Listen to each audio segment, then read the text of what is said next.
आज मैं आप सबसे शेयर कर रही हूँ super soft super tasty pudding. हर बाइट में मज़े का धमाका। एक बार ये पुडिंग बना ली तो आप बाजार के महंगे केक भूल जाएंगे।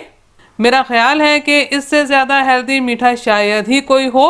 आप ये रेसिपी देखने के बाद कमेंट्स में बताइएगा कि मेरा ख्याल सही है या गलत। बिस्मिल्लाहिर्रहमानिर्रहीम। अस्सलाम वालेकुम फ्रेंड्स, उम्मीद है आप सब खैरियत से होंगे। घर में कोई भी मीठा बनाने में मुझे सबसे अच्छी बात ये लगती है कि हम अपनी मर्ज़ी के हिसाब से कम या ज़्यादा मीठा इस्तेमाल कर सकते हैं। सबसे पहले चीनी को हमने पुडिंग के लिए कैरामलाइज करना है। तो यहाँ पैन में मैंने 4 टेबल स्पून चीनी शामिल की है। लो फ्लेम पर चीनी को बगैर चमचा चलाए पिघलने देंगे।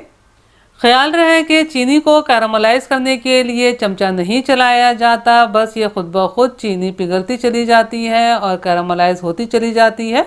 अगर चमचा चलाएंगे तो चीनी कैरामलाइज होने में बहुत टाइम लगेगा और बार बार चीनी दोबारा से क्रिस्टलाइज होती चली जाएगी।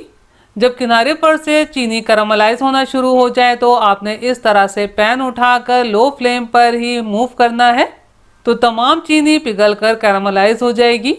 आप देखिए ये चीनी पुडिंग के लिए कितनी अच्छी कैरामलाइज होकर तैयार हुई है। जिस मोल्ड में आप पुडिंग बनाना चाहते हैं उस मोल्ड में ये कैरामलाइज शुगर ट्रांसफ़र कर देंगे और इस तरह से फैला देंगे।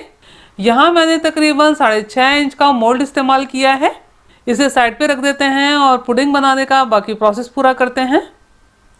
मेरे पास घर में यही छोटे साइज़ के केले मौजूद थे, तो यहाँ मैंने 3 अदद केलों का इस्तेमाल किया है। अगर आप बड़े साइज़ के केले इस्तेमाल कर रहे हैं तो 2 अदद इस्तेमाल कीजिएगा। ब्लेंडर जग या ब्लेंडर जार में केले शामिल कर देते हैं। 1 कप फुल फैट मिल्क शामिल किया है। 2 table spoon full fat milk powder. 3 अदद अंडे शामिल करेंगे। 1/4 कप चीनी शामिल की है। मैं नॉर्मल मीठा रख रही हूँ। अगर आप ज़्यादा मीठा रखना चाहते हैं तो आप 1/2 कप भी शामिल कर सकते हैं। 1/2 टीस्पून वनीला एसेंस शामिल किया है।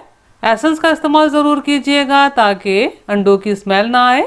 अब इन तमाम चीज़ों को आपस में इतना ब्लेंड करना है कि ये अच्छे तरीके से मिक्स होकर बिल्कुल स्मूथ हो जाएं। तमाम अज़्ज़ा बहुत अच्छे तरीके से ब्लेंड होकर स्मूथ हो गए हैं। दूसरी तरफ कैरामलाइज शुगर भी सेट हो गई है। अब इसमें स्ट्रेनर की मदद से पुडिंग का बैटर डालेंगे। इसके ऊपर जो आपको हल्का सा फोम नज़र आ रहा है, इसे चमचे की मदद से हटा लेते हैं। मेरे पास मोल्ड का ढक्कन मौजूद है तो मैं इसे इसके ढक्कन से कवर कर रही हूँ। दूसरी सूरत में आप मोल्ड को फॉइल पेपर की मदद से अच्छे तरीके से कवर कर सकती हैं। दूसरी तरफ पानी में भी उबाल आ गया है। अब इसमें एक स्टील का स्टैंड रखेंगे और इस पर ये मोल्ड रख देंगे। पैन को कवर कर देंगे। लिड पर जो सुराख है इसे भी फॉइल पेपर से बंद कर देते हैं ताकि स्टीम ज़ाया ना हो। मीडियम टू लो फ्लेम पर स्टीम पर पकाएंगे। इस पॉइंट पर आपने जल्दबाजी नहीं करनी, मीडियम टू लो फ्लेम पर ही पकाना है। इसे पकने में तकरीबन 40 से 45 मिनट लग सकते हैं। अगर आपने हाई फ्लेम पर पकाया तो क्या होगा, साथ ही साथ जो बैटर है उसमें भी उबाल सा आना शुरू हो जाएगा और उसमें बड़े बड़े से होल हो जाएंगे और बैटर उबल कर बाहर भी आ सकता है। मैंने पुडिंग को तकरीबन 45 मिनट पकाया है। अब पुडिंग को स्कीवर की मदद से चेक कर लेते हैं। आप देखिए स्कीवर की मदद से चेक करने पर स्कीवर बिल्कुल साफ़ सुथरी निकल रही है। इसका मतलब है कि ये पुडिंग बहुत अच्छे तरीके से जमकर तैयार है। अगर इस पॉइंट पर आपको लगे कि पुडिंग गीली गीली सी है तो 5 से 10 मिनट मज़ीद स्टीम कर दीजिएगा। अब पुडिंग को निकाल लेते हैं। अब इसे रूम टेम्परेचर पर ठंडा होने देते हैं। जब पुडिंग ठंडी हो जाती है तो ये अपने किनारे खुद ब खुद छोड़ देती है। अब इसे हम प्लेट पे निकाल लेते हैं। आप यकीन जानिए ये बहुत मज़े की पुडिंग लगती है। आप फ्रिज में रख के इसे ठंडा ठंडा खाइए, आपको मज़ा आ जाएगा।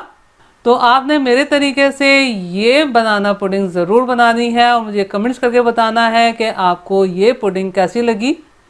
अगर आपको मेरा काम थोड़ा सा भी पसंद आया हो तो मेरी वीडियो को लाइक कीजिए, अपने दोस्त अहबाब में शेयर कीजिए, चैनल को सब्सक्राइब करना और बेल बटन को क्लिक करना बिल्कुल भी मत भूलिएगा। अल्लाह हम सब का दस्तरख्वान हलाल रिस्क से वसी तर फरमाए, आमीन। मुझे और मेरी फैमिली को भी अपनी दुआओं में याद रखिएगा। अपना और अपनी फैमिली का बहुत ख्याल रखिएगा। अगली रेसिपी की वीडियो तक के लिए अल्लाह हाफ़िज़।